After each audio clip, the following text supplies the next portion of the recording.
구현을 했고요. 오늘부터는 여기 베이케이션 매니지먼트 모듈 여기에다가 정말로 추가 요청하고 승인하고 이렇게 하는 기능을 구현할 겁니다. 요거 하기 지금까지 했던 거 한번 서버에다가 커밋을 해볼게요. 커밋하는 방법은 여기 버전 컨트롤 가셔가지고 커밋을 하시면 되는데 커밋을 이렇게 한번 해볼게요.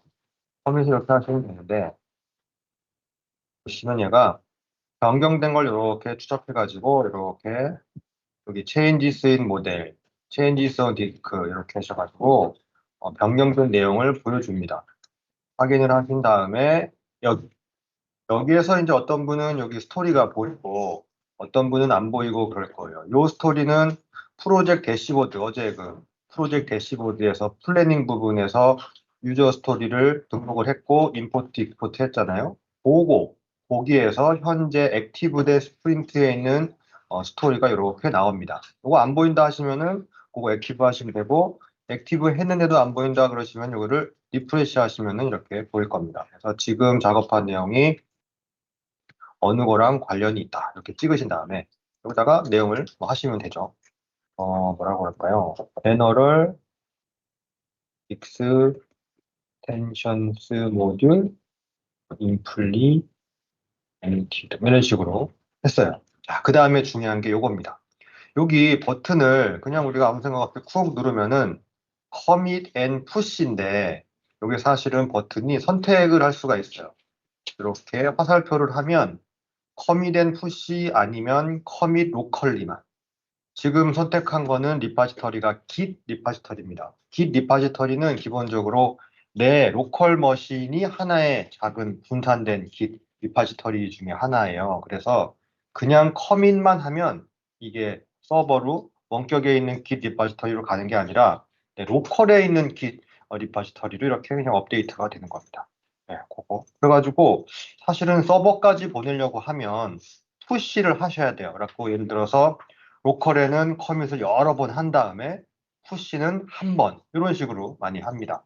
이런 식으로 매번 서버에 계속 보내는 게 좀 부담스럽다라고 했을 때 이렇게 하거든요.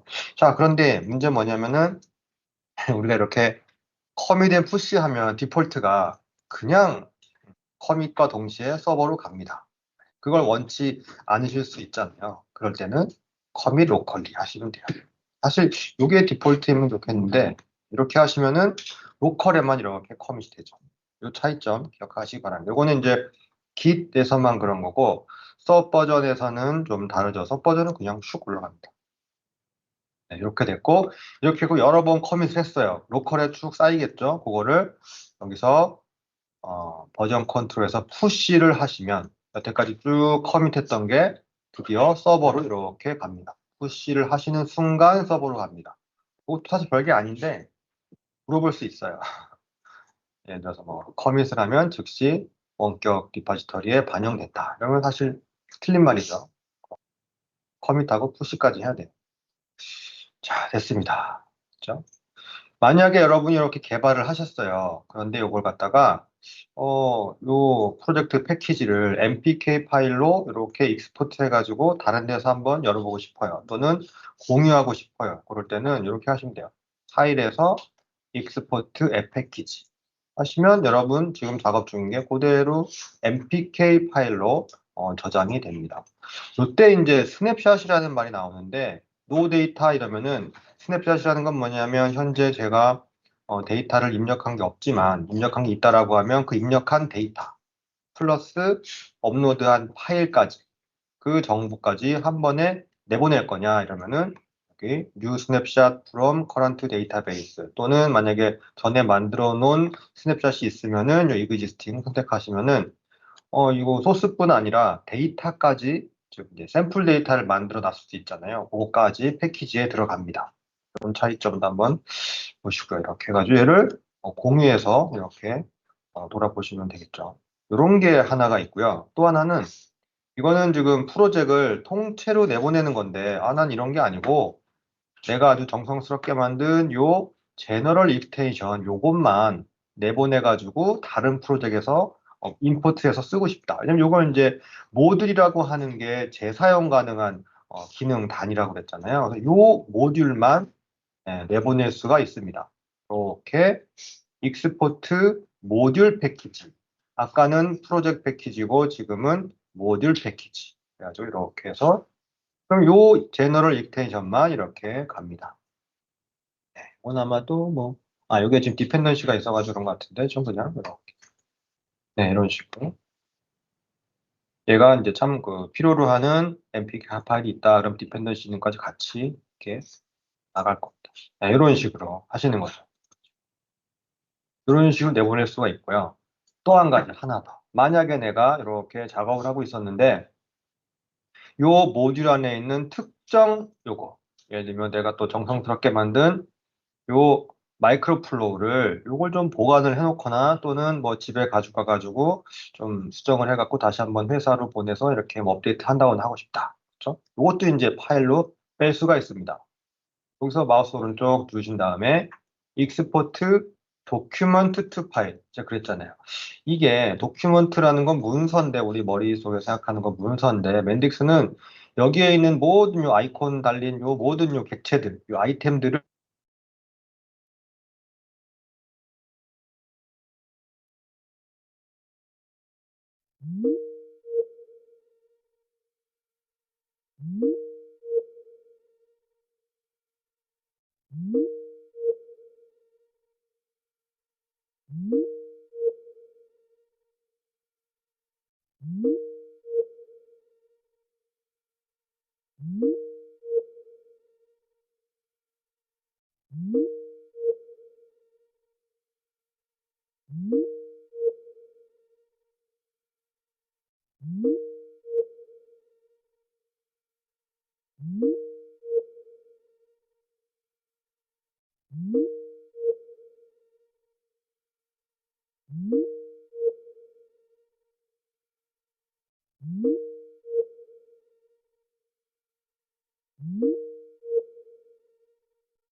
닿지 않아가지고 테이블을 안 만든 상태잖아요. 그렇죠? 그런데 하필 그때 똑같이 베이케이션 리퀘스트라는 거 하나 딱 만들었어요. 똑같은 걸 양쪽에서 하고 최신으로 싱크를 안 맞춘 거지. 그럼 거기서 또 오라클 쿼리가 날라가가지고 베이케이션 리퀘스트 테이블을 막 만들려고 시도해요. 막 이런 식으로 한 테이블을 바라보면 맨딕스가 디플로이 되는 과정에서 얘가 데이터베이스랑 현재 개발 내용이랑 막 싱크하려고 하는 그런 쿼리가 막 날아가거든요. 그게 만약에 하나라도 어긋나면 한쪽은 배포가 안 된다거나 또는 테이블이 뒤죽박죽 된다거나 이런 식으로 문제가 생깁니다. 그렇기 때문에 그렇게 하시면 안 돼요. 그럼 어떻게 하란 말이냐. 불편하지만 아쉽지만 개발하실 때는 로컬에 내장 DB의 스냅샷을 이용하시거나 아니면 여기 오라클에 각자 메인 버전 있잖아요. 큰 버전 말고 각자 로컬에 오라클 또는 MS SQL 이런 걸 쭉 설치해 놓으시고 거기다가 백업을 만들어 가지고 백업한 거를 이렇게 공유해서 항상 데이터를 최신 유지하도록 그렇게 하셔야 됩니다. 실제로 많이 겪으시는 문제이기 때문에 저쪽 구석에 잘 우리가 신경을 안 쓰는 밴덱스 도큐멘트에 팁, 주의사항 그런 거에 나와 있어요. 절대 데이터베이스는 공유하지 말고 로컬에 따로따로 해놔야겠고 반드시 주의하시기 바랍니다. 그게 좀 일반적인 개발이랑 특이점이죠. 자, 드디어 이제 휴가 기능을 만들어 보겠습니다. 휴가 기능 만들기 위해서 여기 베이케이션 매니지먼트라고 모듈 이름을 이게 아마 마이 퍼스트 모듈이었을 거예요. 처음에는 요거를 의미 있는 이름으로 이렇게 마이 퍼스트 모듈을 베이케이션 매니지먼트라고 바꿨고요. 그다음에 가장 먼저 시큐리티에서 필요한 모듈롤이 잘 돼 있는지 봤어요. 이거 이제 회의한 대로 회의했다고 치고 고객이랑 협의한 대로 보니까 모듈럴 인플로이랑 매니저가 있으면 되겠구나. 도출됐으면은 이렇게 추가를 하는 거죠. 자, 이 상태에서 이제 데이터를 여기 모델링을 해야 되는데 이것도 이제 고객이랑 협의를 해가지고 어떤 데이터를 요청 정보에 담을 것이냐. 끝나면 이제 여기다가 반영을 해야 되는데 전 이미 베이케이션 리퀘스트라는 거 하나 만들었어요. 그렇죠? 여기다가 한번 데이터를 쫙 속성을 추가해 볼게요. 휴가 정보니까 언제 시작하는지가 필요합니다. 그래서 new 해가지고 스타트 데이트 휴가 언제 시작하는지 자동으로 데이트 앤 타임이 됐네요. 오케이. 또 시작 시간이 있으면 언제 끝나는지 언제부터 언제까지 엔드 데이트가 필요하죠. 이렇게 합니다. 자, 이렇게 했어요. 자, 이렇게 했는데 요 지금 날짜 두 개 추가했잖아요. 여기에 또 시험 문제가 한두 문제 나올 만한 게 있어요. 날짜가 뭐 어려운 거라고, 무슨 대수라고, 그쵸? 이런 게 있습니다. 자, 보세요. 다시 한번 가볼게요. 우린 그냥 날짜 타입하고 오케이 했는데요. 사실 여기 로컬라이즈라는 얘가 디폴트가 켜져 있어요. 켜져 있어요. 그죠? 그 말은 끌 수 있다는 거거든요. 이 차이점이 뭐냐? 말 그대로 로컬라이즈 뭐냐면 사용자가 로그인한 사용자가 내가 선택한 타임존이 뭐 우리나라 서울 시간 GMT 플러스 9라고 했을 때 그렇죠? 그러면은 사실 이 데이터는 서버에는 표준시로 저장이 됩니다. 항상 그래요. 근데 여기 UI에서 표현할 때 그때 사용자가 선택한 타임존을 반영을 해서 그 시간으로 이렇게 출력이 됩니다.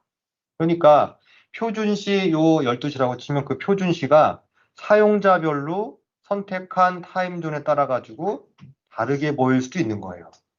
그런 차이점. 그래서 로컬라이즈가 필요할 수 있죠. 추가 정보 같은 경우는 자기 속한 시간대 이렇게 볼 수 있으니까. 또 어떻게 생각하면 또 이거는 모든 직원들이 똑같은 시간을 보고 말하고 이렇게 해야 될 필요가 있다라고 하면은 로컬라이즈를 끄는 게 좋고. 이래 가지고 결정하실 건 뭐냐면은 샘플에 이런 말 나온다고 군사작전이나 우주선 발사 뭐 이런 것처럼 모든 사람이 똑같은 시간을 보고 쓰고 말하고 이런 게 필요한 그런 시간 데이터라고 하면은 로컬라이즈를 끄고 그게 아니라 각자 자기가 속한 걸로 변환된 걸 봐야지 되는 거라면은 켜라 되어 있습니다. 일단 킬게요. 각자 속한 그 구역에 따라 가지고 타임존에 따라 가지고 휴가를 내는 거니까 요거 기억하시기 바랍니다. 자, 그다음 또 뭐가 필요하냐? 그다음 중요한 것이 휴가가 이게 유급 휴가냐, 무급 휴가냐 이런 거 있잖아요. 그렇죠? 정가냐, 특수, 특별 휴가 뭐 이런 거 있잖아요. 그렇죠? 그런 거를 여기다 입력을 해야 되는데 그럼 여기다가 new 해가지고 뭐 휴가 타입, 그죠? 베이케이션 타입 이렇게 할 수도 있는데 이렇게 하고 만약에 문자열 타입을 하면 사람들이 전부 다 제각각 입력할 거예요. 똑같은 유급 휴가를 어떤 사람은 PTO라고 입력하는 사람도 있고 어떤 사람은 paid vacation, 어떤 사람은 paid 이런 식으로 입력한단 말이에요. 그렇기 때문에 시스템적으로 관리가 안 되죠. 그렇기 때문에 선택할 수 있는 데이터를 자유롭게 입력하는 것이 아니라 이렇게 목록으로 만들어서 요 중에 하나를 딱 선택하도록. 그게 이제 이뉴머레이션이 되겠습니다. 그래서 이렇게 스트링으로 하는 게 아니고 선택할 수 있는 리스트, 그렇죠? 그거를 만들어 볼게요. 그걸 이뉴머레이션이라고 합니다. 이뉴머레이션 만드는 방법은 여기 있죠. 봅시다. 여기 우리는 베이케이션 매니지먼트 여기서 작업 중이니까 마우스 오른쪽 누르셔가지고 여기 보시면 이뉴머레이션이 여기 있네요. 좀 작죠? 이시가 작죠. 이뉴머레이션. 자, 이 이뉴머레이션은 우리가 개발할 때 C나 자바의 이뉴머레이션이랑 같은 개념이에요. 같은 개념인데 기능이 하나 더 붙어 있습니다. 그걸 제가 보여드릴게요. ENU 하고 뭐 베이케이션 타입이라고 그냥 가볍게 이름을 딱 줬어요. 오케이 짝 하시는 순간 이렇게 이름은 요거고 요 인엄이 선택할 수 있는 밸류를 여기다가 쭉 리스트업하게 되어 있습니다. 요까지는 똑같죠. 그런데 보세요. U를 짝 하시는 순간 보통 C나 자바에서는 선택할 수 있는 밸류가 키 값에 해당하는 값 하나예요. 그죠? 근데 맨딕스는 이게 개발 툴이자 이게 짜여진 플랫폼이다 보니까 키 값뿐만 아니라 보여주기 위한 디스플레이용 값도 이뉴머레이션에 저장을 할 수가 있습니다. 그래야지 사람들이 봤을 때 이 PTO가 뭐냐 이거 PTO는 헤드 베이케이션이다 뭐 이런 식으로 알 수가 있어야 되잖아요. 그래가지고 이런 식으로 PTO는 뭐냐면은 괄호 열고 헤드 베이케이션이다. 이런 식으로 상당히 요거만 보면은 쉽게 선택할 수 있게 이렇게 쓸 수가 있죠. 이게 이제 캡션에 해당하는 거고요. 자, 저는 캡션 입력했는데 나는 원치 않는 이런 그죠? 이름이 내가 원치 않은 이상한 이런 거 언더스코어랑 글자로 만들어진 이런 걸로 얘가 맘대로 만들어 버렸어요. 이건 그냥 자동으로 이렇게 도와주는 기능이고 사실 요거는 내가 원하는 이름으로 이렇게 별도로 이렇게 할 수가 있어요. 자, 그럼 요거는 뭐냐면 다시 말씀드리면 요 캡션은 디스플레이용이고 요 네임은 나중에 DB에 저장하는 값도 되고 또 내가 나중에 엑스패스나 익스프레션에서 쓸 때 그때도 요 PTO라는 얘가 키값, ID값 요걸로 참조가 됩니다. 그러다 보니까 얘 같은 경우에는 제한이 하이픈 이런 거 안 되고 숫자는 되지만 하이픈 뭐 특수문자, 공백 이런 거 안 돼요. 되는 거는 문자, 숫자, 하이픈 안 되지만 언더스코어까지. 네, 그렇게 하시면 돼요. 이미지는 만약에 내가 선택을 했을 때 이미지까지 선택하는 그 UI에 보여주는 위젯이 있다면 위젯에 따라가지고 있다면 이미지도 이렇게 보이겠죠. 하지만 그런 거 없이 그냥 이렇게 드랍다운 리스트라고 하면은 이미지는 그냥 생략이 될 거고 그런 겁니다. 같은 방식으로 이제 쭉 한번 추가해 볼게요. 스페셜 이런 거. 그렇죠? 그건 뭐 그대로 써도 되겠고. 또 페어렌터 또 뭐 언패드 패드가 있으면 언패드 됐죠. 이런 식으로. 자, 여기서 또 한 문제가 나옵니다. 뭐냐면 자 보세요. 잠깐만. 나는 언패드로 이렇게 했는데 여기는 PTO네. PTO는 사실은 흔히 쓰는 말이긴 하지만 나름 통일성을 기하기 위해서 PTO라고 안 하고 이걸 패드라고 하고 싶다. 이럴 수 있잖아요. 그죠? 바꿔야지 하고 더블 클릭을 짠 하죠. 바꾸려고 했는데 안 바뀝니다. 이상하죠. 나는 아직 이 이노머레이션을 저장도 안 했고 지금 작성 중인데도 예, 네임 값은 절대로 바꿀 수가 없습니다. 이유는 모르겠지만 그 깊은 뜻은 알 수 없지만 아, 이놈의 요 네임 값은 저장 여부에 관계없이 한번 쓰면은 못 바꿔요. 하지만 캡션은 언제든지 바꿀 수가 있어요. 자, 그러면 이거 바꾸고 싶을 때 어떻게 해야 되느냐? 삭제하고 다시 하는 수밖에 없습니다. PTO 가로하고 PTO 가로하고 패드 베이케이션 이렇게 하고 이거를 PTO라고 안 하고 패드 이런 식으로 이렇게 하면은 밑에 턱 붙죠. 요 순서대로 이렇게 선택할 때 출력이 되니까 얘를 위로 move up 이렇게 올리는 것까지는 됩니다. 이것도 기억하시면 좋겠어요. 별거 아닌 것 같은데 물어보면은 순간 이거 네임 되지 않을까? 저장 안 했는데 이렇게 착각할 수가 있어요. 주의하시기 바랍니다. 같은 방식으로 인원을 하나 더 만들어 볼 건데요. 이건 뭐냐면 내가 요청을 했어요. 요청을 했으면은 요 상태 값이 요청을 했다, 요청했음, submitted 이렇게 하면 되고 만약에 매니저가 승인했다 그러면 approved, 반려했다, rejected 이런 식으로 내가 요청한 건에 대한 상태 값을 저장할 필요가 있죠. 이것도 인원 값으로 한번 만들어 보겠습니다. 수건 딱 누르시고 인원을 이렇게 인원 어디 갔다. ENU 요거는 이제 요청한 거에 대한 상태니까 이름을 주기를 이렇게 할 수 있겠네요. 그죠? 여기에 뭐가 들어갈까 봤더니 서밋하기 전에는 뭔가 작성 중 이런 게 있을 수가 있잖아요. 아, 이거 상태를 보니까 작성 중부터 필요하겠네요. 그래서 new 해가지고 드라프트부터 사실 기본 상태는 드라프트가 되겠네요. 그렇죠? 드라프트 한 거를 상신하면 서밋이라는 동작이잖아요. 서밋은 액션이고 상태는 서밋티드 이렇게 하셔야 돼요. 서밋티드 그리고 매니저가 승인을 하면 승인하는 거는 어프루브지만 승인된 상태는 어프루브드. 만약에 반려했다라고 하면은 뭐 리젝티드 또는 디클라인드 해서 저는 그냥 리젝티드. 사실 여기다가 뭐 필요하면 회의하셔가지고 캔슬드 요청했다가 내가 취소하려고 캔슬드도 넣어야지 이렇게 할 수가 있는 거예요. 이걸 쭉 나중에 추가하는 건 언제든 돼요. 추가하는 건 언제든 됩니다. 다만 이름을 변경하는 게 안 된다는 거. 했습니다. 이렇게 인원을 두 개 해놨으면 요걸 갖다가 요 베이케이션 요청 엔티티의 속성으로 써볼게요. 딱 들어가 보시면 자 여기다가 추가 이번에는 그 베이케이션 타입이니까 베이케이션 타입이라고 해요.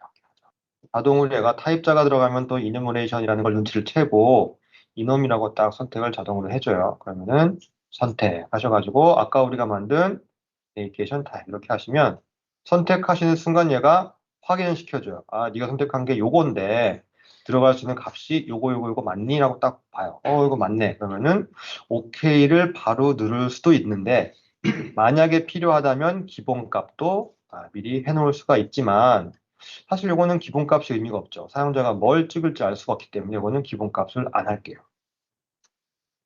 이번에는 요청 상태 리퀘스트 스테이 요청 상태 이것도 인원값을 고르는데 요거를 쫙 고르는 순간 이렇게 나오죠. 자, 요거 같은 경우에는 내가 만약에 휴가 요청을 딱 요청을 하려고 베이케이션 리퀘스트 오브젝트를 딱 만들었어요. 이때 기본적으로 작성 중 상태로 되는 게 상당히 말이 되잖아요. 그렇죠? 그런 거는. 그럴 때는 이렇게 드라프트를 기본값으로 해놓으시면 굳이 내가 매뉴얼로 리퀘스트 스테이터스의 기본값을 드라프트로 안 해도 자동으로 드라프트로 이렇게 딱 세팅이 됩니다. 그런 기능도 있어요. 이렇게. 그렇죠? 이게 다가 아니죠. 사실은 정말 중요한 거. 누가 이걸 갖다가 요청을 했느냐가 빠졌습니다. 여기서 이제 또 이제 한두 문제가 나오죠. 뭐냐면 정통적인 개발 하던 그거를 생각해 보면 우리 이렇게 하잖아요. new 해가지고 유저 아이디 이렇게 해가지고 유저 아이디가 저쪽 뭐 어카운트 테이블에 있는 포링 키로 연결돼 가지고 이렇게 한단 말이에요. 옛날에는 이렇게 했단 말이에요. 하지만 이거는 지금 우리는 DB를 만드는 게 아니라 그 엔티티를 모델링 하는 거기 때문에 좀 더 이렇게 높은 레벨에서 바라봅니다. 그러니까 포린 키 같은 거는 되게 낮은 레벨이 돼가지고 낮다고 해서 안 좋다는 게 아니라 우리가 신경 쓰지 않는 시스템이 바라보는 영역이에요. 우리는 이렇게 데이터만 바라봅니다. 그래서 내가 저장하고 싶은 거는 누가 상신을 했는지, 누가 요청을 했는지에 대한 정보를 어느 타입으로, 어카운트 타입으로 저장을 하겠다라는 거잖아요. 그것만 생각하시면 돼요. 그러면은 여기서 비밀이 하나 있어요. 데이터를 저장할 수 있는 공간이 어트리뷰트뿐 아니라 어소시에이션도 됩니다. 이 말은 뭐냐면 내가 여기서 new 하셔가지고 내가 저장하고 싶은 게 사용자 정보다. 그러면 그건 어카운트잖아요. 그러면 어카운트를 딱 찍어줘요. 이렇게. 그리고 선택을 짠 하시면 요 어소시에이션 요거에다가 요 어소시에이션 여기에다가 그 요청한 사람 정보를 담을 수가 있어요. 그래서 맨딕스는 어트리뷰트 어소시에이션 여기에 데이터를 다 담을 수가 있다. 그렇죠? 확인해 보시면 요거를 OK 딱 누르시는 순간 이렇게 화살표가 만들어지고 베이케이션 요청 정보가 저쪽 어카운트랑 이렇게 연결되고 여기에는 어떤 사람, 요청한 사람에 대한 정보를 저장을 할 수가 있는 겁니다. 이렇게. 그렇죠? 자, 근데 가만 보니까 이거 요청한 사람은 그런데 승인한 사람 정보도 저장을 하고 싶어요. 누가 승인했나? 클릭할 수 있잖아요. 그래서 따당 들어가셔가지고 승인한 사람 정보도 어카운트인데, 그렇죠? 그럼 어카운트를 하나 더 이렇게, 그렇죠? 애트리뷰트 추가하듯이 어소시에이션에도 어카운트를 하나 더 중복해서 추가할 수가 있나 해서 딱 이렇게 해보는 거예요. 해봤더니 됩니다. 이렇게. 그래서 어트리뷰트에 이렇게 저장할 수 있고 어소시에이션에도 여기에는 슈가 요청한 사람, 여기에는 슈가 승인한 사람 이렇게 저장이 됩니다. 이거 특이하죠. OK를 쫙 하시는 순간 이렇게 연결이 두 줄이 생깁니다. 여기서 이제 흠칫 놀라시죠? 아니 이게 저쪽 어카운트랑 관계가 두 개가 되는 게 이게 그림이 맞는 건가? 왜냐하면 우리가 개발자분들은 ER 다이어그램을 생각하시잖아요. ER 다이어그램은 이 테이블 간의 관계만 여기다 표현을 하기 때문에 이 테이블 간의 관계가 두 개가 막 있고 또 두 개가 심지어 다르게 1대1 이렇게 할 수 있는데 이렇게 하면 이상한 광고지만 이거는 엔티티 모델링이기 때문에 ER 다이어그램이랑 비슷하지만 엔티티 모델링이기 때문에 이렇게 두 개, 세 개, 심지어 여기 어소시에이션 요 타입이 다르게도 다 됩니다.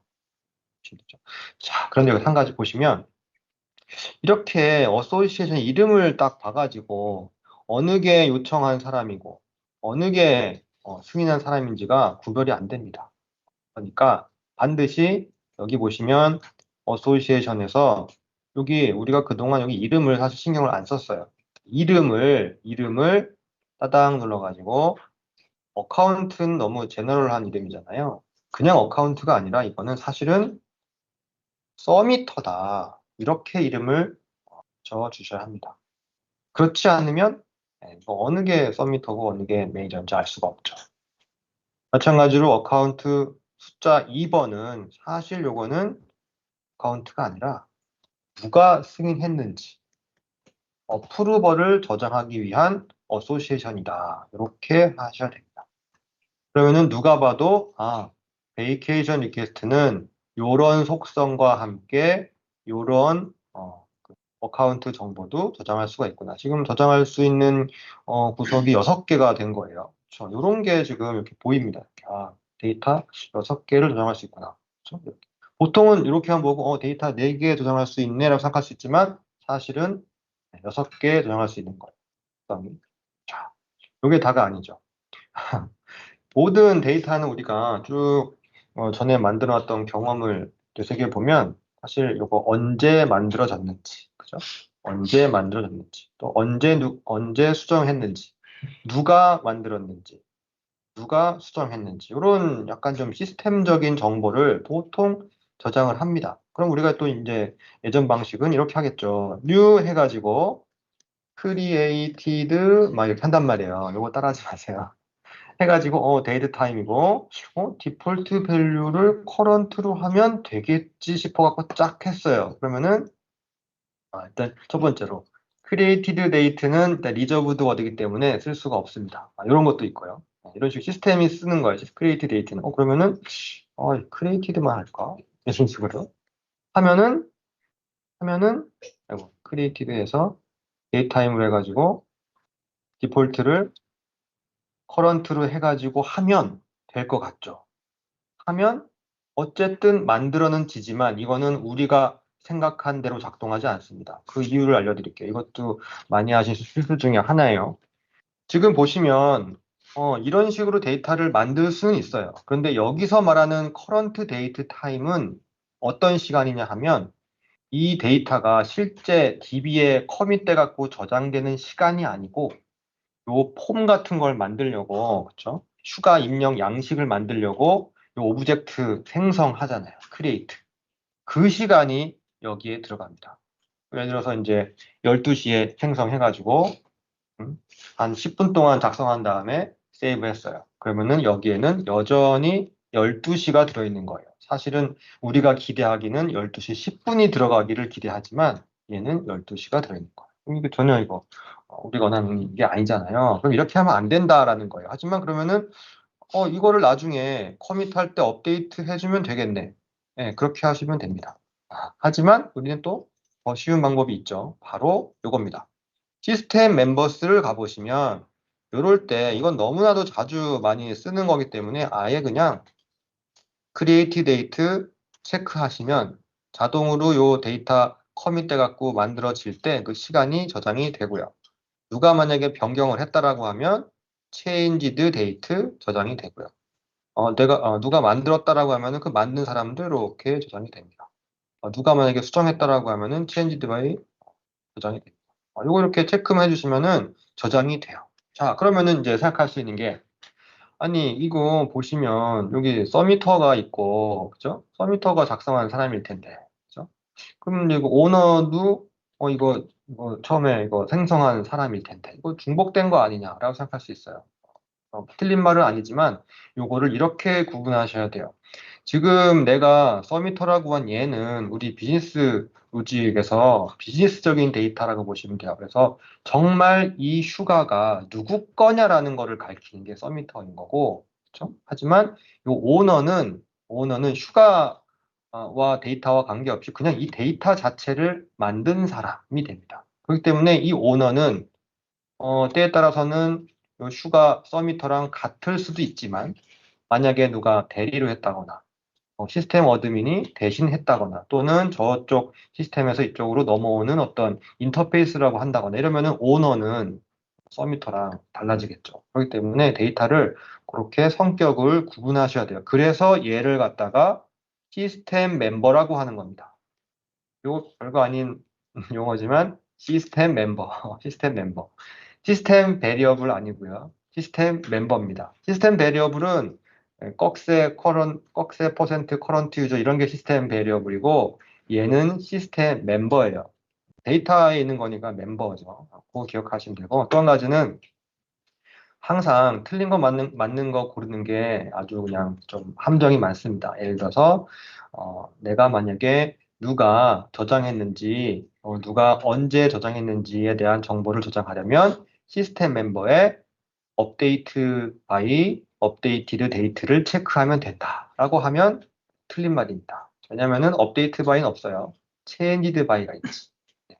그리고 업데이트 데이트 없고요. 체인지드 데이트가 있습니다. 네. 그리고 만약에 현재 요 시스템 멤버의 크리에이터를 체크하면 작성한 뭐 사용자 정보가 저장된다. 또 틀린 말이에요. 왜냐면은 크리에이터 없고요.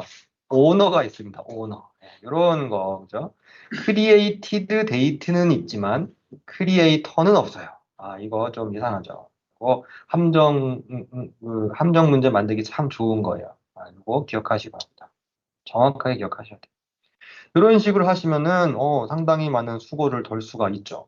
이렇게 하시면 되겠습니다. 자, 요게 이제 첫 번째 회의를 통해 가지고 도출해낸 데이터 구조가 이렇게 됐어요. 자, 이렇게 하고 잘 넘어가면 좋은데 고객이랑 회의를 하다 보니 고객이 이런 거를 얘기를 했습니다. 뭐냐면 나는 요 반차를 좀 쓰고 싶은데 반차. 아니, 반차는 하루 만약에 8시간 기준으로 한다면 4시간만 근무하고 4시간 휴가 쓰니 이런 걸 하고 싶대요. 그럼 여기다가 반차를 여기다가 플래그를 이넘 타입으로 해야 되나? 아니면 반차 불리언을 해야 되나? 뭐 이렇게 생각을 했는데 고객이 아니다. 이건 반차 갖고 안 된다. 나는 8시간 중에 1시간만 쓰겠다. 이것도 하겠대요. 점점 요구사항이 까다로워지죠. 이런 식으로 그냥 단순히 시작, 끝 날짜가 아니라 각 요 날짜별로 시간 정보를 얼마나 쓸지를 저장하고 싶다라는 요청이 들어온 거예요. 자, 그럼 어떻게 해야 되느냐? 그러면은 당연히 얘는 전체적인 휴가에 대한 요청 사항이고 각 날짜별로 즉 시작 날짜부터 끝 날짜까지 요 기간이 만약에 3일이다 그러면은 첫 번째 날, 두 번째 날, 세 번째 날 그 날짜별로 시간 값을 저장할 수 있는 어떤 또 여기에 연결된 엔티티가 하나 필요하겠구나 이렇게 되는 겁니다. 그건 제가 바로 이렇게 add entity 하셔가지고 만들면 되는 거예요. 이렇게. 뭐냐면 얘는 날짜별로 시간을 하는 거니까 뭐 vacation 좀 길어질 것 같은데 요청 데이 좀 데이 하시면 돼요. 그다음에 얘가 필요로 하는 거는 이게 어느 날짜에 대한 시간이냐. 그렇죠? 하루씩. 첫 번째 날, 두 번째 날, 세 번째 날. 7월 1일, 7월 2일, 7월 3일 이런 거. 그래가지고 얘는 필요한 게 해당하는 그 데이트 값이 필요하고요.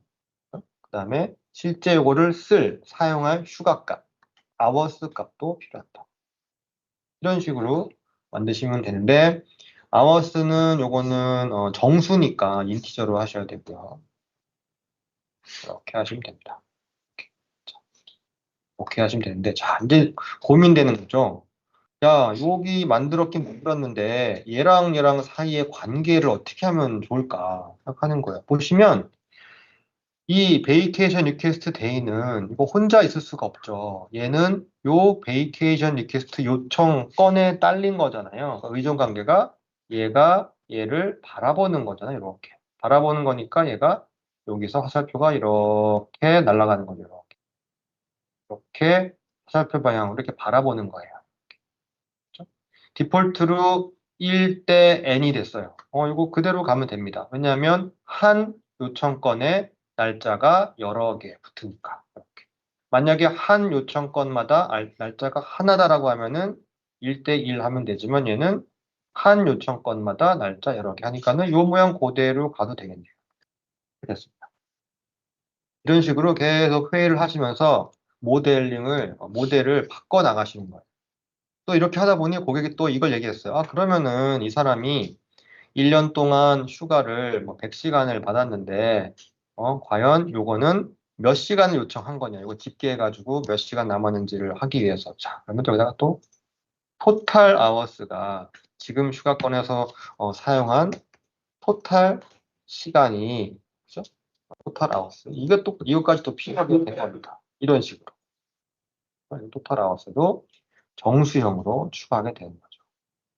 나중에 이제 우리는 토탈 아워스 값을 사용자가 입력한 아워 요거 쭉 더하기 해가지고 여기다가 서밋할 때 업데이트하면 되겠죠. 이런 식으로 하는 겁니다.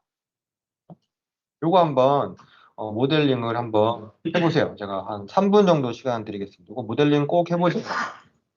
이거 시작이거든요. 모델링 해보세요. 이거 모양 제가 보여드릴 테니까 3분 시간 드릴게요. 모델링 해보시기 바랍니다. 해보시면서 익숙해지실 필요가 있어요. 모델링 제가 3분 시간 드릴게요.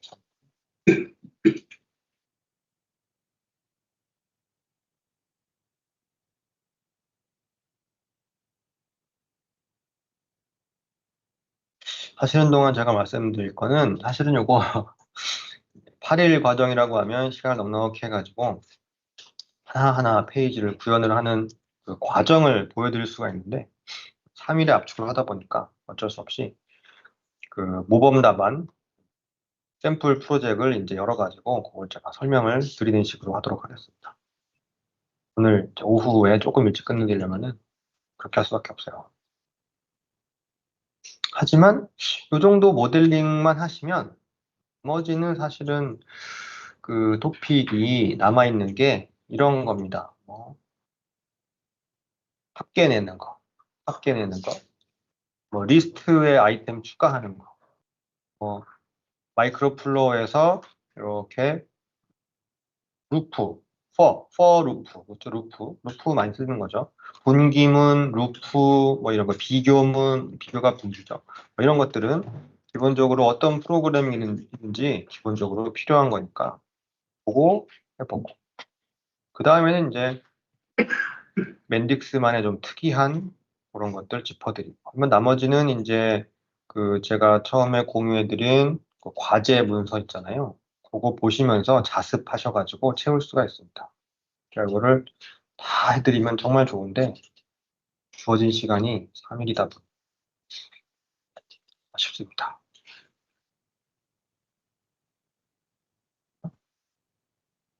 사실 제가 만들고 있는 요 프로젝트도 모범 답안이랑 거의 똑같아요.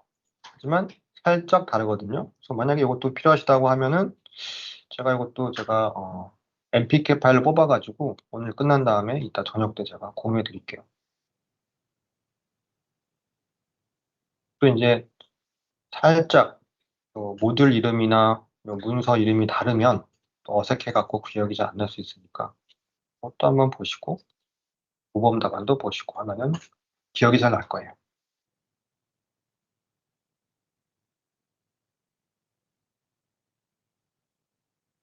엄청나죠? 정말 아주 그냥 쉽게 데이터 모델링을 했습니다. 이거 만약에 테이블로 하려고 하면 시간도 걸렸을 텐데 시간도 걸리고 이게 잘했나 검증할 때도 좀 정말 쉽죠. 눈으로 깔끔하게 탁 데이터 흐름이 보이니까요. 자, 그죠? 네, 했습니다. 자, 요거는 사실은 우리가 데이터 그냥 모델만 만든 거예요. 근데 맨딕스는 정말 중요한 게 보안이잖아요. 보안. 드디어 이제 또 복습할 겸 액세스 룰을 한번 설정을 해보겠습니다. 이 엔티티를 누가 어떤 만큼 뭐 읽기 쓰기 그쵸 권한을 어디까지 줄 수 있는지 줘야 되는지 이런 거 한번 해볼게요. 가장 먼저 여기 베이케이션 리퀘스트를 따당 눌러가지고 보시면 쭉 가다가 보시면 액세스 룰 여기 있네 액세스 룰. 그쵸? 여기를 보시면 하나도 없어요. 그러니까 아무도 접근할 수가 없는 거죠. 이걸 한번 접근을 한번 권한을 줘봅시다.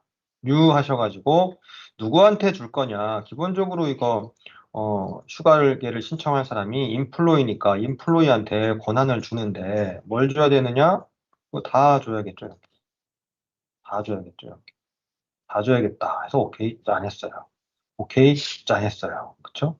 그리고 얘도 요거에 종속된 거니까 요 베이케이션 리퀘스트 데이도 인플로이한테 다 줘야겠다. 그죠? 다 인플로이한테 다 줬어요. 이렇게. 줬어요. 이렇게. 그쵸? 이렇게 놓고 딱 보니까 이게 이제 생각을 잘 해보시면 나는 생각은 그렇게 하고 줬는데 다시 열어보니 이거는 내가 만든 데이터뿐만 아니라 다른 사용자가 상신한 휴가권까지도 내가 막 보고 쓰고 삭제하고 할 수 있는 게 돼버린 거예요. 그렇죠? 자, 이걸 해결하는 방법은 바로 express constraint 통해 가지고 요 권한을 줄 데이터를 이렇게 한정을 짓는 거죠. 기억나시죠? 어제 했으니까. 그거까지를 해야 됩니다. 그래서 얘를 다시 따당 눌러가지고 여기서 이 데이터를 내 거에만 요 막강한 권한은 내 거에만 주겠다. 그래가지고 express constraint을 들어가셔서 요거 지금 빌드는 안 하고요. express 요걸로. 자, 이거 기억나시죠? 오너 하면은 생성한 시스템적인 생성한 사용자 기준으로 하는 건데 패스트 유저를 이용하면 실제 비즈니스적인 요 데이터의 실제 주인, 즉 휴가 요청에 실제 누가 이거 요청한 건지, 누가 주인인지, 그게 요 요청권에 이렇게 어카운트랑 서미터라는 어소시에이션으로 연결됐잖아요. 그렇죠? 그거를 딱 찍어주시면은 됩니다. 그래서 테스트 유저를 딱 찍어가지고 나는 지금 베이케이션 리퀘스트인데 여기서 현재 커런트 유저를 비교할 그 데이터가 어디에 들어있나 하면은 서미터. 요 서미터가 진짜 요 휴가 요청권의 주인이다. 그래서 요 서미터 요거 보시면 아이콘 잘 보셔야 돼요. 얘는 지금 어소시에이션이거든요. 펼쳐가지고 여기 어카운트까지 찍어 주셔야 됩니다. 그래서 현재 요청권 기준으로 해가지고 서미터 어소시에이션 따라 있는 어카운트를 가지고 비교해라. 이렇게 만들어집니다. 그렇죠? 또 오케이를 하면은 끝나는 게 아니죠. 보통 요거하고 얘를 많이 안 하시는데 얘도 하셔야 됩니다. 얘도 중요한 여기 종속된 데이터이기 때문에 이거 하셔야 돼요. 따당 들어가셔가지고 액세스를 가셔가지고 여기다가 하셔야 됩니다. 하셔야 돼요. 자, 이제는 조금 여기 보세요. 리퀘스트 데이가 있고 어카운트가 바로 붙어 있지 않고 리퀘스트 데이가 연결되어 있는 리퀘스트의 어카운트가 이렇게 서미터가 이렇게 연결되어 있단 말이에요. 레벨이 벌써 이렇게 늘어났기 때문에 테스트 유저가 없으면은 수동으로 만약에 한다고 하면 이렇게 해야 돼요. 박스 열었죠. 자, 리퀘스트 데이 기준으로 어카운트를 찾아가는 거예요. 어카운트가 바로 없고 내가 요 종속된 요청 건 요거거든요. 이거 이름도 벌써 너무 길죠. 요거 슬래시 그렇죠? 요거에 들어있는 요거가 아마 서미터인가 아니다. 요 리퀘스트 건 있겠죠? 여기는 어소시에이션의 요 리퀘스트 건에 있는 서미터가 있을 거예요. 여기 있다. 서미터 equal 컨트롤 스페이스 해가지고 커런트 유저는 밑에서 이렇게 하면 되는데 사실 이렇게 하면 되거든요. 이렇게 하면 되는데 이거 되게 성가시잖아요. 그죠? 이렇게 레벨이 벌써 한 두 단계 이상 가면은 실수도 할 수 있고 이거 저는 지금 맨날 하는 거니까 잘 보이지만 눈에 잘 보이지도 않습니다. 이럴 때는 바로 테스트 유저를 하시면 정말 쉽죠. 리퀘스트 데이와 연결되어 있는 리퀘스트 건에 연결되어 있는 요 리퀘스트 요거 있잖아요. 그죠? 요거에 있는 서미터의 어카운트 이렇게 이런 식으로 패스가 이렇게 따라가는 거예요. 패스 즉 사용자를 찾는 현재 커런트 유저와 비교할 사용자를 찾는 경로를 쭉 이렇게 따라가는 거죠. 이렇게 요 UI 없었으면 정말 힘들었을 것 같습니다. 이렇게 따라가는 거죠. 셀렉트를 하시면은 이런 식으로 정말 눈으로 보기에 정말 불편한 표현식이 만들어집니다. 사실 만드는 건 자동으로 됐지만 이거 자세히 보시면 이게 반복되는 규칙이 있어요. 현재 리퀘스트 데이 기준으로 여기부터 여기까지는 얘가 가지고 있는 요청 건을 향하는 어소시에이션 이름. 그렇죠? 어소시에이션 이름 다음에 그 어소시에이션 이름, 어소시에이션과 연결되어 있는 엔티티 이름. 그리고 또 여기에 엔티티가 가지고 있는 서미터 어소시에이션 이름. 이렇게. 만약에 또 밑에 레벨이 있다고 한다면 또 슬래시 해가지고 어소시에이션 같죠. 나중에 보시면은 이거 이렇게 되는 거구나라고 이해하시면 되겠습니다. 오케이 하고 오케이 하시면 됩니다. 전에 그 어카운트 프로파일 이미지 같은 경우는 우리가 액세스 룰을 다른 사용자 건에 대해서는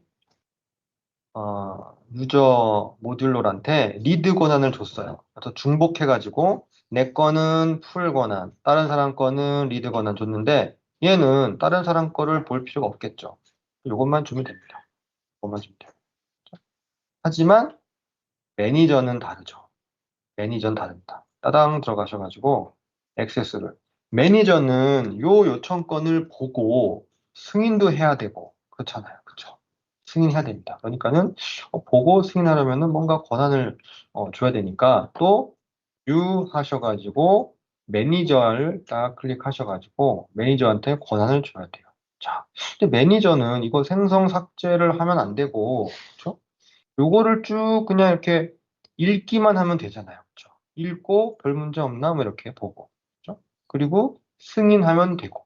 그렇죠? 그렇기 때문에 읽기만 하면 되는데 승인이라고 하는 거는 요 리퀘스트 스테이터스 상태 값을 업데이트할 수 있는 쓰기 권한은 줘야겠네. 그래가지고 얘는 라이트 이렇게 하시면 돼요. 잠깐 그러고 보니까 내가 승인했다라는 요 어프로버 정보도 내가 쓸 수 있는 이런 식으로. 그런 식으로 쭉 보셔가지고 세세하게 비즈니스 로직에 따라가지고 요거를 주실 수가 있어요. 하시면 됩니다. 자, 요거를 해가지고 봤더니 가만 생각해보니까 잠깐만 인플로이한테 너무나 막강한 권한을 막 준 것 같은데 이거 뭔가 잘못된 부분 없나 다시 한번 봤더니 요 부분 맞아요. 요 부분 맞는데 뭔가 이상한 게 하나 있어요. 자, 어프루버에 대해서 모든 권한을 줘버렸네. 이러면 내가 요청한 사람이 그럴 리 없겠지만 그리고 이제 보통 마이크로플로어에서 맞겠지만 데이터 요 모델 모양만 보면 누가 승인했는지에 대한 정보를 요청한 사람이 막 바꿀 수가 있는 권한을 줘버린 거예요. 엄청난 실수죠. 그럴 때는 누가 승인했는지는 볼 수만 있게 이렇게 하는 겁니다. 그런 거 기억하시기 바랍니다. 이런 식으로 세세하게 컨트롤 하시는 게 좋아요. 이렇게 하시면 되겠습니다. 이것도 이따가 이제 식사하신 다음에 하시면 될 것 같고요. 여기까지 모델링을 했습니다. 모델링 하시면서 혹시 질문사항 있으시면 질문사항 없으시죠? 없으시면은 지금 한 시간이 좀 남았고 구현하기 좀 그러니까 제가 몇 가지 하나 더 짚어드릴게요. 왜냐면 음, 하나 제가 나중에 해드리려고 빼놓은 게 하나 있었는데 생각을 해볼게요. 추가 정보가 있고 마켓플레이스가 있고 기억이 안 나요. 넘어가겠습니다. 기억이 안 나요. 좀 다시 한번 찾아볼게요. 이거 제가 체크를 어딘가 해놓은 것 같은데. 파보이트를 보다 보면 제가 생각났다. 요거 제가 짚어드릴게요. 요거 사실은 정신이 맑을 때 보시라고 제가 보통 아침에 해드리는 건데 계속 뒤로 밀어놨던 바로 그 문제의 그 다이아몬드 3개 보시면 제너럴 익스텐션에서 우리 현재 로그인한 사용자 그 정보를 가져오는 로직을 다시 한번 볼게요. 보시면 제가 그때 설명을 잘 안 드리고 넘어갔죠, 일부러. 매니지 마이 어카운트. 요거에 바로 그 문제의 요 다이아몬드. 요 다이아몬드가 노란 거, 연두색, 그죠? 요거 분홍색 다 나오잖아요. 그죠? 요걸 제가 설명드릴게요. 요건 우리가 너무나 잘 알고 있습니다. 이거 그냥 조건문 줘가지고 트루펄스로 가는 거예요. 그러면은 얘는 뭐냐? 얘가 바로 그 문제의 그냥 디시전이 아니라 오브젝트 타입 디시전이 되겠습니다. 이게 도대체 언제 쓰는 거냐?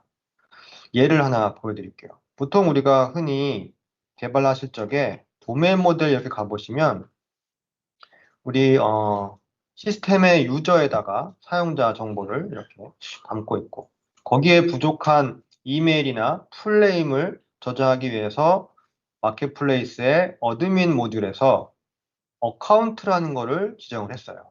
자, 그렇죠? 그러면 회사의 인플로이의 정보를 관리를 할 때 이것만으로 충분하냐 하면은 그렇지 않습니다. 최소한 사번도 있어야 되고 어느 부서인지 이 사람이 매니저인지 뭐 이런 막 부수적인 정보 그쵸? 뭐 싱글 사인온 막 이런 것들이 필요한데 이거 어떻게 하면 좋으냐? 사실 싱글 사인온 같은 경우는 사물 모듈 설치하면은 필요한 게 설치가 되지만 최소한 비즈니스 로직이 관리하는 4번 정도까지는 필요한데 자 어카운트에다가 4번을 추가하려고 봤더니 마켓플레이스 모듈은 어, 기능적으로는 수정할 수 있지만 나중에 덮어쓰기 될 수 있으니까 하지 말라고 그랬잖아요. 그럼 이거 어떻게 해야 되느냐? 이렇게 하나 만드시면 돼요. 상속받아가지고. 그래서 여기다가 하나 만드시는 거죠. 뭐냐? 이거는 그냥 딱 인플로이 직원 정보를 저장하기 위해서는 요런 정보가 필요하다. 뭐냐면은 new 해가지고 4번 이건 필수 4번 필수 4번 필수 그리고 뭐 입사한 날짜 레지스터드 이렇게 예를 들면 그쵸? 이런 거 쭉 필요할 겁니다. 쭉. 부서 정보. 부서 같은 경우는 별도의 어소시에이션 만들어가지고 해도 되고, 아니면 그냥 심플하게 그냥 이런 식으로 하셔도 되고.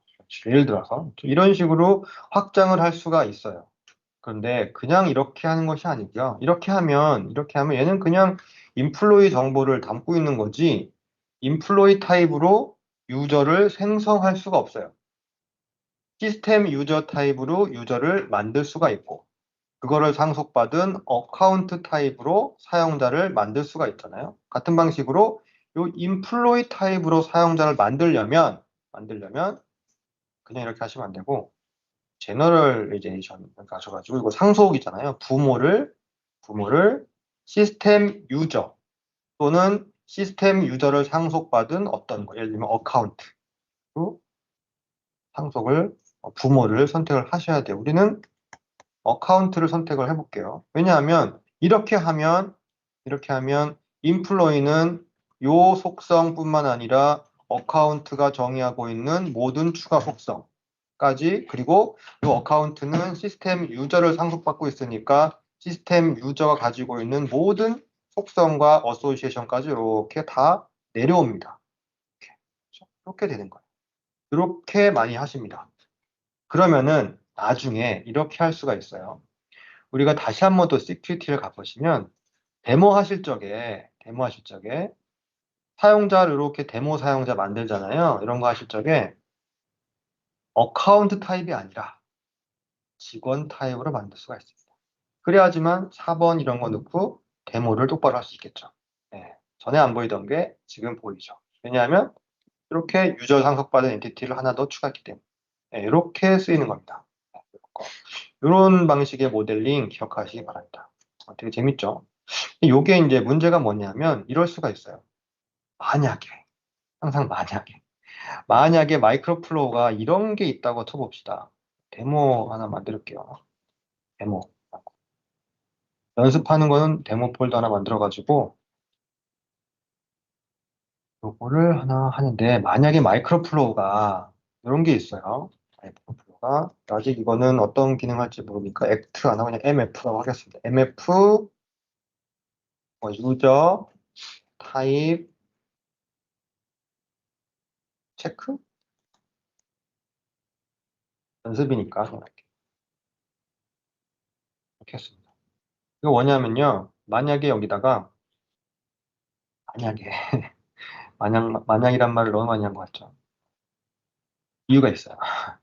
여기 파라미터를 제가 타입을 시스템 유저로 했습니다. 시스템 유저로 했어요. 시스템 유저로 했어요. 이렇게. 그래서 얘는 제가 시스템 유저의 파라미터 이름을 좀 구분하기 위해서 유저 파람이라고 할게요. 좀 구분하려고 이렇게. 그래서 얘는 유저 파람을 하나 만들었고, 여기에다가 뭔가 비즈니스 로직을 딱 만들 건데, 뭐냐면 이런 거 있잖아요. 표 메시지 하나 해볼까요? 표 메시지. 표 메시지. 표 메시지. 그래서 당신은 당신은 뭐 유저입니다. 당연한 얘기지만 할 수가 있겠죠. 이렇게. 당연히 유저겠죠. 그렇죠? 자, 여기서 나올 수 있는 문제 뭐냐면, 자, 만약에 사용자가 이 마이크로 플로우에다가 파라미터를 유저가 아니라 어카운트 타입의 오브젝트를 넘겼다면, 일단 넘길 수가 있을까요?부터 궁금해지는 거죠. 넘길 수가 있을까요? 라고 했을 때 넘길 수가 있습니다. 그러면은 어카운트 되고, 인플로이 타입의 오브젝트를 여기다가 넘길 수가 있을까요? 있습니다. 왜냐하면 인플로이든 어카운트든 다 유저를 상속받고 있기 때문에, 다 같은 부모이기 때문에 타입은 유저라고 돼 있고, 어카운트나 인플로이라는 게 없지만 다 받아들일 수 있어요. 그거 기억하시기 바랍니다. 이렇게 해놓으면 부모를 가지고 하면 요걸 상속받은 모든 자식을 다 집어넣을 수가 있어요. 첫 번째가 그거고, 자, 그러면 여기에 어떤 사람이 유저 하나 집어넣고, 어떤 사람이 어카운트 집어넣고, 막 이렇게 했단 말이야. 그러면은, 만약에, 내가 만약에 사용자가 이렇게 집어넣은 그 원래의 원본 타입에 따라서 뭔가 다른 일을 하고 싶다. 왜냐면은 시스템 유저는 이메일이 없잖아요. 이메일이 없으니까 노티를 못 보냅니다. 하지만 어카운트는 이메일이 있잖아요. 그러니까 이메일로 노티를 보낼 수가 있어요. 그리고 인플로이는 사번이 있으니까 그 사번을 가지고 뭐 메신저를 쏜다거나 이렇게 할 수가 있어요. 뭔가 넘어오는 데이터를 구별해가지고 별도의 작업을 하고 싶다라고 하면 이거 어떻게 합니까? 뭔가 구별을 해야겠죠. 그럴 때 바로 요 오브젝트 타입 디시전을 씁니다. 이게 한번 오브젝트 타입 디시전을 갖다가 딱 넣는 거죠. 여기는 비교 대상이 컨디션 요 익스프레션이 아니고 오브젝트입니다. 뭐냐면 이걸 가지고 비교하는 겁니다. 이게 뭐냐? 인풋이 오브젝트가 유저 파람, 그죠? 요 파라미터, 넘어온 파라미터예요. 이렇게. 일대 얘가 될 수 있는 경우의 수는 이렇게 유저일 수도 있겠죠. 그죠? 유저니까 유저일 수도 있고, 또는 얘가 만약에 어카운트일 수도 있겠죠. 그러니까 어카운트가 될 수도 있고, 이런 식으로. 어카운트일 수도 있고. 또 가만히 살펴보니까 얘는 인플로이일 수도 있고 이런 식으로 분기가 트루 펄스가 아니라 얘의 상속받은 자식 개수만큼 이렇게 분기가 달라질 수가 있는 거예요. 하나 더 있죠. 뭐냐면 MX 어드빈 같은 경우 실제 존재하진 않지만 로그인할 수 있는 그런 이상한 애일 수도 있겠죠. 이 경우의 수가 이렇게 되더라 이런 겁니다. 그렇죠? 요거에 따라 가지고 내가 다른 로직을 수행을 하고 싶은 거예요. 그렇죠? 이럴 때 오브젝트 타입 디시전을 쓰는 겁니다. 자, 그러면은 이거는 뭐냐? 이거는 바로 콕 찍으시고 마우스 오른쪽 컨디션이 트루 펄스가 아니라 시스템 유저일 때. 네, 이제 뭔가 좀 느낌 오시죠? 요거는 마우스 오른쪽 어카운트일 때. 이렇게 되는 겁니다. 얘는 뭐냐? 넘어온 파라미터가 인플로이일 때. 얘는 네, 정보가 없어요. empty일 때. 이렇게 되는 겁니다. 이렇게. 그래서 분기가 트루펄스가 아니라 또 상속받은 개수만큼 막 나눠지는 거예요. 그래서 우리는 또 이런 거 할 수 있겠죠. 어카운트니까 메시지, 쇼 메시지, 쇼 메시지, 너는 너는이라고 하지 말고 you created by 어카운트 타입으로 만들어졌구나 이렇게 말할 수가 있어요.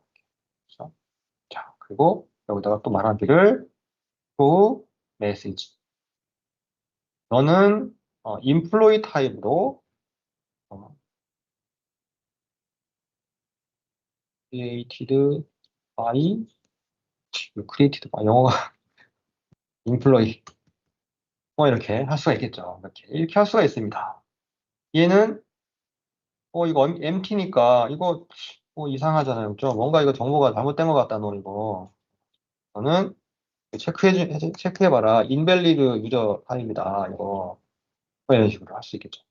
이런 식으로 오브젝트의 타입에 따라 가지고 분기를 할 수가 있습니다. 여기 이쁘게 하면 좋은데 이렇게 됐네. 네, 분기를 할 수 있어요. 이게 바로 오브젝트 타입 디시전이에요. 이게 다가 아니죠. 자, 보세요. 이렇게까지 했어요. 그러면 나는 원래 얘가 어카운트가 왔으면 어카운트에 이메일 정보를 가지고 이메일을 보내고 싶은데, 그쵸? 이메일을 이거 어떻게 가져오느냐? 여전히 내가 참조하고 있는 이 파라미터는 유저 타입인데 유저 타입은 이메일 못 갖고 오거든요. 그죠? 못 가요? 진짜 그런가? 예를 들어서 확인해 보려고 create variable 하나 이렇게 했어요. 보시면은 스트링을 이렇게 해가지고 이메일 가져오려고 컨트롤 스페이스 하셔서 파라미터를 딱 찍었습니다. 유저 파라. 슬래시 하시면 유저 파람이 가지고 있는 모든 멤버가 나올 텐데 당연히 시스템 유저 타입이 가지고 있는 멤버만 보입니다. 이메일 가져올 수 없어요. 이런 문제가 있네요. 그렇죠? 그런 문제가 있습니다. 분명히 근데 욜로 넘어온 애는 이메일이 들어있을 텐데. 그렇죠? 그래서 우리는 욜로 넘어온 애의 원본 어카운트 타입으로 캐스팅을 할 수가 있다면 캐스팅할 수 있다면 그 자바 프로그램이나 C 프로그래밍처럼 캐스팅을 할 수가 있으면 그 어카운트에 들어있는 이메일을 가져올 수가 있겠다. 그래가지고 맨딕스도 프로그래밍 언어처럼 캐스팅이 되나 봤더니 캐스트가 있었습니다. 캐스트 오브젝트를 여기다가 이 앞에다 놓을까요? 앞에다가 이렇게. 이 캐스트가 올 수 있는 위치는 오브젝트 디시전에 이렇게 다음이에요.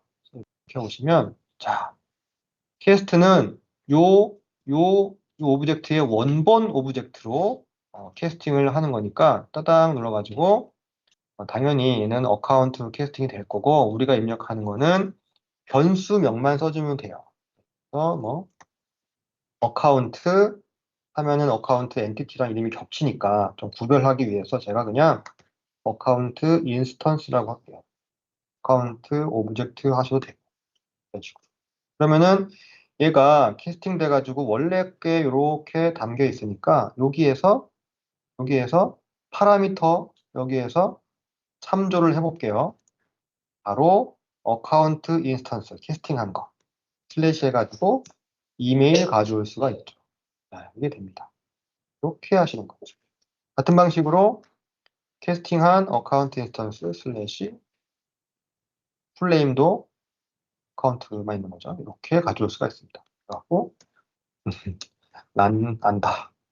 I know you name is 이거다. 네, 이렇게 한다는 거. 네, 이렇게 할 수 있습니다. 연결되죠. 자, 같은 방식으로 나는 요 4번을 가지고 뭔가 하고 싶다. 1루 온에는 분명히 인플로이일 테니. 그러면 또 캐스트를 이렇게 갖다가 놔요. 여기다가 이건 당연히 인플로이 됐으니까 여기다가 이름만 인플로이 인스턴스 이렇게 해줍니다. 그러면 얘는 뒤에서 인플로이 인스턴스로 인플로이 값을 가져올 수 있는 거예요. 참조가 되는 겁니다. U 해가지고 이제부터 인플로이 인스턴스가 보이죠. 자, 한 가지 더. 인플로이 인스턴스는 보이는데 아까 보였던 어카운트 인스턴스는 안 보이죠. 이게 또 중요한 거예요. 왜냐하면 어카운트 인스턴스는 얘가 따라온 경로에 없잖아요. 있을 수가 없습니다. 수가 없어요. 인플로이 인스턴스의 4번 EMP 넘버 이렇게 참조가 됩니다. 그래서 I know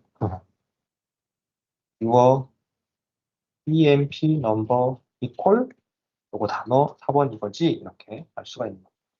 요게 바로 오브젝트 타입 디시전을 쓰는 방법이에요.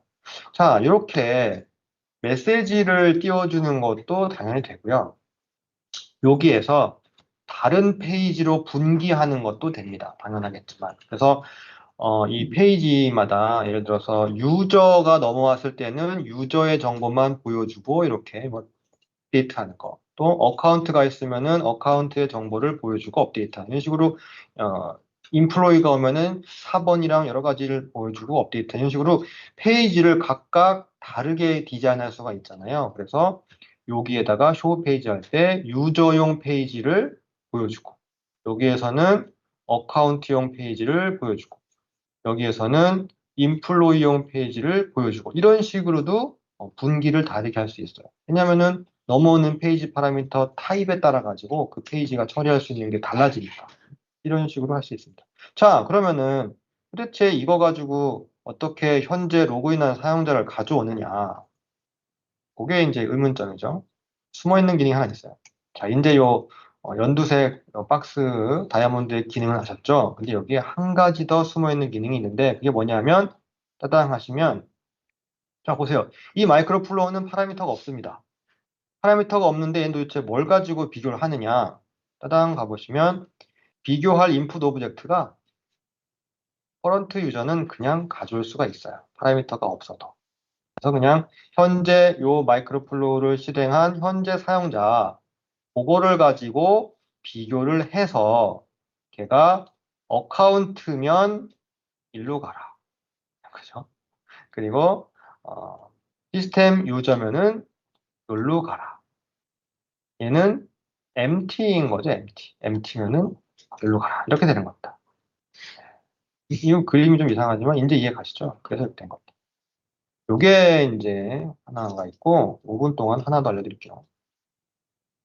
이제 매일매일 하다 보니까 제가 로직을 100% 테스트를 안 하다 보니까 하나 빠뜨린 게 또 있더라고요. 뭐냐면 이것도 시험 문제 한 3개 나오는 거. 사용자 어디 갔나? 여기 있다. 어카운트를 이렇게 만들잖아요. 그죠? 이렇게 만들었습니다. 그럼 어카운트를 생성하는 게 어디 갔나? 크리에이터. 요거죠, 요거. 액트. 요거네요, 요거. 사용자가 어카운트 입력 양식을 작성을 하면 밸리데이션을 하고 밸리데이션 통과하면 서브 플로우 여기 서브 어카운트 뉴로 가가지고 이렇게 사용자를 생성하게 되죠.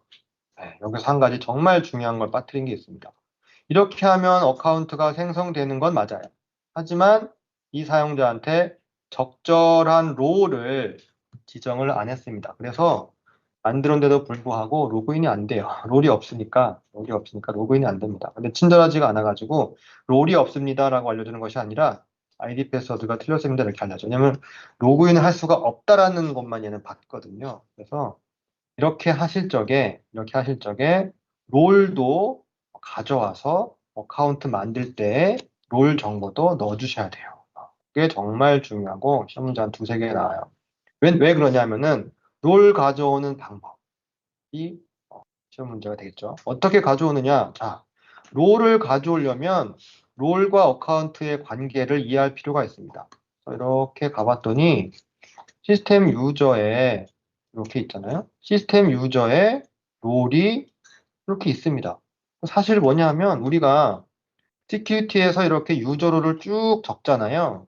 그러면 이게 디플로이 할 적에 데이터로 만들어져 가지고 요 안으로 이렇게 추가가 됩니다. 실제로 유저 롤이라는 테이블에 이렇게 들어가 있을 거예요. 인플로이라는 애가 하나 있을 겁니다. 그걸 가져와서 관계를 보니까 어, 매니 투 매니네 이러면은 한 유저는 유저로를 여러 개 가질 수가 있는 거죠. 하나가 아니라 여러 개. 하나가 아니라 여러 개. 그렇죠? 이런 거구나. 그러면 결국은 내가 할 일은 인플로이라는 기본 유저로를 가져와서 유저에다가 연결시켜주면 됩니다. 그걸 해볼게요. 자, 가져오는 거 리트리브를 이렇게. 리트리브 정말 많이 쓰죠. 여기엔 또 엑스패스의 쓰임새가 하나 생기죠. 엑스패스는 우리가 컨테이너 타입 위젯에서 UI에서 쓰이는 게 하나 있고, 그리고 우리가 액세스 룰에서도 썼고, 그 다음에 이렇게 마이크로플로우의 리트리브에서 쓸 수가 있습니다. 따당 눌러가지고, 바이 어소시에이션은 어떤 선택한 오브젝트에 연결된 걸 가져오는 거고, 우리는 바로 데이터베이스에서 특정한 유저를 가져올 거니까, from 데이터베이스 하시고, 엔티티를 유저를 저 롤 유저로 그래 유저 어디 봅시다. 여기네 유저롤 여기 있네요. 그렇죠? 유저롤이라는 게 들어가는 게 은근히 많네요. 우리는 엔티티를 찍는 거니까 유저롤 엔티티를 짠 찍었어요. 이렇게 하면 모든 유저롤이 다 올 겁니다. 어드민, 인플로이, 매니저 다 오겠죠? 하지만 우리는 인플로이만 가져오겠다. 그래가지고 여기다가 조건식을 우리 엑스패스로 연습하니까 엑스패스로 할 텐데 엑스패스는 꺽쇠로 시작을 하죠. 그래서 우리가 하는 거예요. 유저롤의 이름이 인플로이라는 거 우리가 알아요. 그러니까 네임 인플로이니까 네임 잘 보셔야 돼요. 이 시험 문제 두세 개. EMPLOYEE 이렇게 하잖아요. 이렇게 하면 되겠네. 라고 흔히 우리가 할 수가 있죠. 하지만 이렇게 하면은 안 된다는 겁니다. 일단 제가 보여드릴게요. 진짜 안 되는지. 보시면 일단 인플로이라는 조건 넣었어요. 그러면 하나가 떨어지겠죠. 하나가 떨어지는데 여기 옵션에 레인지를 보시면 all, first, custom이 있습니다. all 하면 사실 요거 하나밖에 없지만 하나가 들어있는 유저를 리스트 타입으로 결과가 떨어집니다. 우리가 원하는 바가 아니죠. 우리는 유저를 하나가 탁 떨어지길 원하죠. 그러니까 우리는 first 하시면은 보세요. 유저롤 하나가 떨어지죠. 이런 식으로 retrieve는 옵션에 따라 가지고 요 리턴되는 타입이 리스트일 수도 있고 싱글 엔티티일 수도 있습니다. 이거 하나 기억하시고요. 자, 이렇게 하면은 넘어오는 거는 당연히 우리는 employee user롤이라고 기대를 하고 이렇게 가져왔어요. 에러 안 나네. 그리고 실제 돌려보면 작동합니다. 작동하지만 이렇게 하는 거는 권장하지 않는 정도가 아니라 하지 말라고 돼 있어요. 하지 말라고 돼 있어요. 왜냐? 이유를 보여드릴게요. 만약에 유저 그 클라이언트가 인플로이 하지 말고 유저롤 이름을 워커로 바꿔봅시다. 워커로 해봅시다. 그러면 아니면 셀러리맨 이런 식으로 인플로이 말고 다른 걸로 해봅시다. 그러면 우리는 고객의 의견을 받아들여야 되니까 CQT에 가가지고 유저롤에서 인플로이를 원하시는 대로 워커라고 해드릴 수밖에 없어요. 그죠? 이름을 인플로이에서 워커로 바꿔드렸습니다. 바꿔드렸어요. 네. 그러면은 이 부분에서 요거를 그렇죠? 요거를 인플로이를 워커로 바꿔야 됩니다. 그렇죠? 우리는 지금 내가 만들었으니까 알지만 만약에 이거 다른 개발자가 또는 인수인계했는데 그 이후에 뭔가 일이 벌어진다면 이걸 모르면 당장은 연락이 안 나지만 실행시켰을 때 요 어카운트 만들었을 때 유저롤이 MT가 떨어지겠죠. 아주 큰 일인 거예요. 큰일 났습니다. 그렇죠? 이렇게 하면 안 됩니다. 이렇게 하면 안 됩니다. 자, 그러면 이거 어떻게 하면 되느냐? 어떻게 하면 되느냐? 이때 한 문제죠. 뭐냐면 사실 모든 엔티티에는 실제 값은 우리가 모르지만 고유하게 구별되는 ID 값이 있습니다. 이 ID 값은 우리가 몰라요. 근데 ID 값은 이게 아마 1, 2, 3, 4 숫자 값일 텐데 하여튼 고유해요. 고유한 ID 값이 있어가지고 요걸 가지고 유저로를 구분해가지고 가져올 수가 있어요. 근데 우리는 이 값을 모릅니다. 모르지만 이걸 가지고 참조해서 빠르게 값을 집어오는 그런 기능이 있습니다. 뭐냐면은 맨딕스가 제공하고 있는 시스템 변수, 시스템 베리어블 중에 equal 실제 ID 값은 모르지만 그 ID 값을 담고 있는 쭉 내려가다 보시면 이런 애가 있어요. 워커, 워커 여기 있네. 유저롤 언더스코어 워커. 이게 시스템 변수거든요. 이게 실제 값은 모르지만 요 엔티티가 가지고 있는 워커 유저롤에 해당하는 그 값을 얘가 담고 있어요. 그 얘를 이렇게 하시면 그 값이 뭔지는 모르지만 그 값이 요 워커인 거. 그러니까 워커 유저롤이 딱 떨어집니다. 이렇게 하는 거를 권장해 드리거든요. 이렇게 하면 장점이 뭐냐면 ID 값은 여기 인덱스가 걸려가지고 엄청 빠르고 네임으로 하는 것보다 엄청 빠르고 이렇게 하면은 또 한 가지 장점이 변화에 대응이 됩니다. 뭐냐면 고객이 또 변덕이 심해서 워컨 좀 이상해요. 다시 인플로이를 해주세요. 라고 할 수 있죠. 그럼 우린 또 고객의 말을 들어야 되니까 CQT에 가가지고 이번에 유저를 가셔가지고 워커를 다시 또 인플로이로 바꿔야 돼요. 그죠? 어쩔 수가 없습니다. 고객은 왕이니까 딱 들어서 딱 하시면 이거 또 여기 가서 바꿔야 되겠네? 라고 생각을 하시죠. 그쵸? 바꾸려고 딱 가봤더니 이렇게 자동으로 바뀌어 있습니다. 이런 식으로 시스템 변수를 쓰시면 이게 시스템적으로 관리가 돼서 내가 롤을 바꾸면 자동으로 시스템 변수명도 업데이트가 돼요. 그렇기 때문에 네임 가지고 하면은 작동은 하지만 나중에 문제가 생길 수가 있으니까 이런 식으로 시스템 변수명을 써라. 자, 여기서 나올 수 있는 문제가 뭐냐면은 올바른 시스템 변수명을 묻는 게 나올 거고요.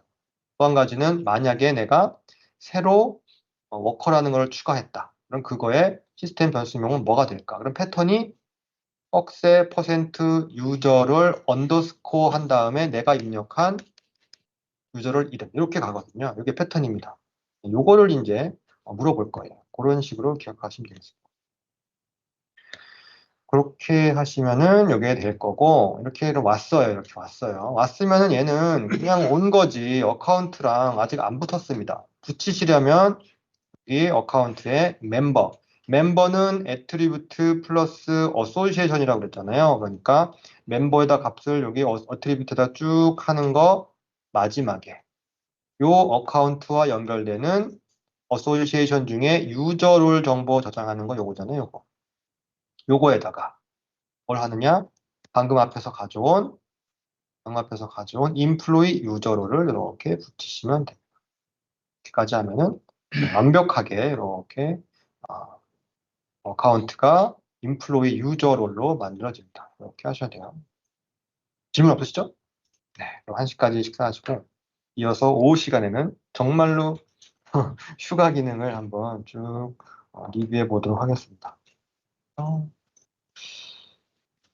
잘 하시고 40분 1시부터 계속하겠습니다.